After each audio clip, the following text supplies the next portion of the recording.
Les citoyens de l'Union européenne élisent leurs députés entre le 23 et le 26 mai 2019. Organisées tous les 5 ans depuis 1979, les élections européennes connaissent un taux d'abstention toujours plus important. Pourtant, le Parlement est la seule institution européenne élue au suffrage universel direct. Les députés européens participent à l'adoption des lois proposées par la Commission. Ils élisent d'ailleurs le président de cette instance dirigeante de l'UE. Actuellement, il est composé de 751 députés élus pour 5 ans, issus de tous les pays de l'Union. Plus un État est peuplé, plus il compte de députés au Parlement européen.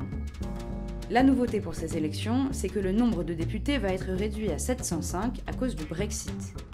Les députés britanniques ne feront plus partie du prochain Parlement européen et libèrent 73 sièges. 27 d'entre eux seront directement attribués à d'autres pays, les 46 autres seront gardés en réserve en cas d'élargissement de l'Union. Le Parlement est aussi composé de plusieurs grands groupes politiques. Les deux principaux sont le Parti populaire européen, chrétien-démocrate, libéral-conservateur. Il rassemble les députés de la droite et du centre-droit et préside actuellement le Parlement, mais aussi la Commission et le Conseil de l'Europe. Et l'Alliance progressiste des socialistes et démocrates, qui regroupe les travaillistes, les socialistes et les sociodémocrates des différents pays de l'Union.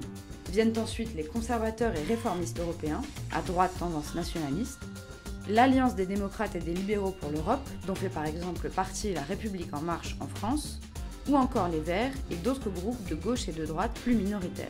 Ce qui se profile pour ces élections, ce sont des scores plus faibles pour les deux grands groupes du Parlement actuel, le PPE et la SED. Les européennes, tout comme plusieurs scrutins nationaux ces derniers mois, devraient elles aussi être marquées par une progression des plus petits partis, et notamment des partis europhobes.